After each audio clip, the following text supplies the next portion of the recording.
ছিল এখন তাদের অবস্থা কি? সিঙ্গাপুরে গিয়েছিলাম তার ট্রিটমেন্টের জন্য। তারাও বলেছে ফারুকি ভাই এখন সুস্থ আছে, অতি শীঘ্রই মাঠে নামবে, ডিরেক্টর হিসেবে ইনশাল্লাহ কাজ দেখতে পারবেন। আমার বেবিটাও আলহামদুলিল্লাহ সুস্থ আছে, সবাই দোয়া করবেন। এবং সত্যি কথা, আমি সকল দর্শক বা সাংবাদিক বা দেশের পৃথিবীর সব জায়গা থেকে সব মানুষকে ধন্যবাদ দিতে চাই, বিকজ সরার অসুস্থ থাকাকালীন সময় এবং আমার বেবি অসুস্থ থাকাকালীন সময়ে পৃথিবীর বিভিন্ন জায়গা থেকে মানুষ আমাকে আমাদের জন্য দোয়া করেছে, মিলাদ দিয়েছে, খতম দিয়েছে, সাদগা দিয়েছে। তো সবার উদ্দেশ্যে বলবো যে ধন্যবাদ। আসলে এত বছর কাজ করার পর যে পরিমাণের ভালোবাসা আমি পেয়েছি সবার কাছ থেকে, এটা আসলে আমার মনে হয় যে আমার কাজের জায়গার চেয়েও অনেক অনেক কিছু আমার জন্য। কি ভিডিও? আমি সোশ্যাল মিডিয়ায় তো অ্যাক্টিভ না, আমি কিভাবে বলবো? ও হ্যাঁ হ্যাঁ হ্যাঁ, খারাপ না, ভালো আলোচনা।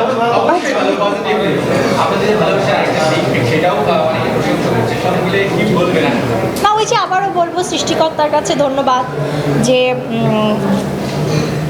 ভালো পার্টনার পাওয়া ইটস আ বিগ থিংস।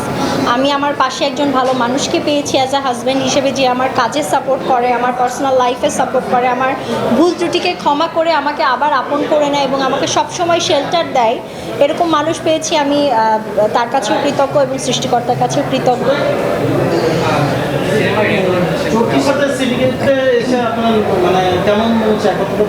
না, আমি সেটাই বললাম, সিন্ডিকেট সবসময়, ফিল্ম সিন্ডিকেট সবসময় দর্শকদেরকে ভালো কাজ দিয়ে আসছে এবং অনেক হিট প্রোডাকশন তারা দিয়েছে, এবং চরকিও সবসময় চেষ্টা করে সব ধরনের দর্শকদেরকে সব ধরনের কাজ দিয়ে বিনোদন দিতে। সো এই কোলাবোরেশন অবশ্যই পজিটিভ এবং খুব ভালো কিছু প্রোডাকশন আমরা সামনে দেখতে পারব।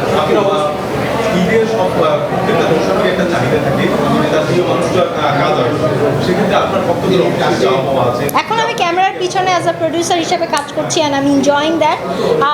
ক্যামেরার পিছনে, ক্যামেরার সামনে আবার আমি কোনো একটা কাজ নিয়ে আসবো, বাট সেটা এত শীঘ্র না, আরও পরে। অটোবায়োগ্রাফি ভালো গিয়েছে, দর্শকরা পছন্দ করেছে, সো আমার নেক্সট কাজ আসতে আরও সময় লাগবে।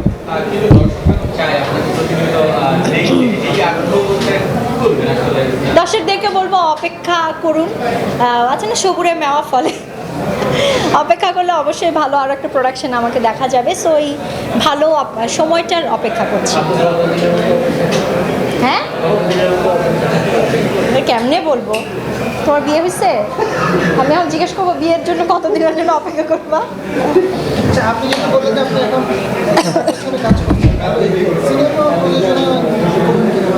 হ্যাঁ, আমি তো করছি, তাহলে তো আপনি আমার সম্পর্কে কিছুই জানেন না।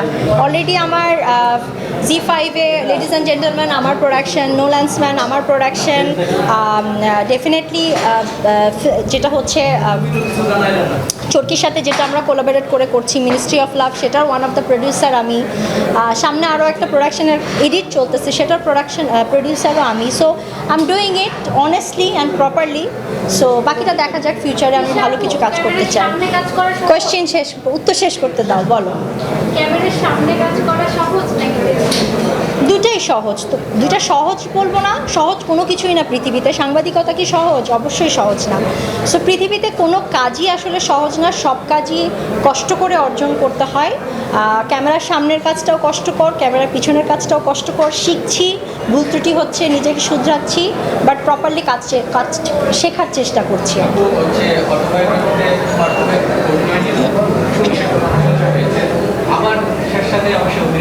কেন আমার সাথেই, কেন অন্য নায়িকার সাথে হবে?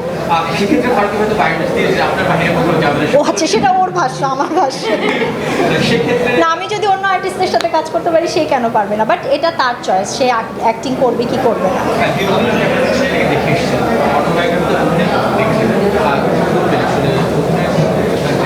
না না, সে অবশ্যই as a undoubtedly is a good actor, because একজন ভালো সে যদি ভালো অ্যাক্টিং না জানতো, যদি অ্যাক্টিংয়ের বিষয়টা না বুঝতো তাহলে সে ভালো ডিরেক্টরও হতে পারতো না। সে বোঝে বলেই আসলে সে ডিরেক্টরও ভালো। সো অবশ্যই একজন ভালো director can be a good actor and he proved it.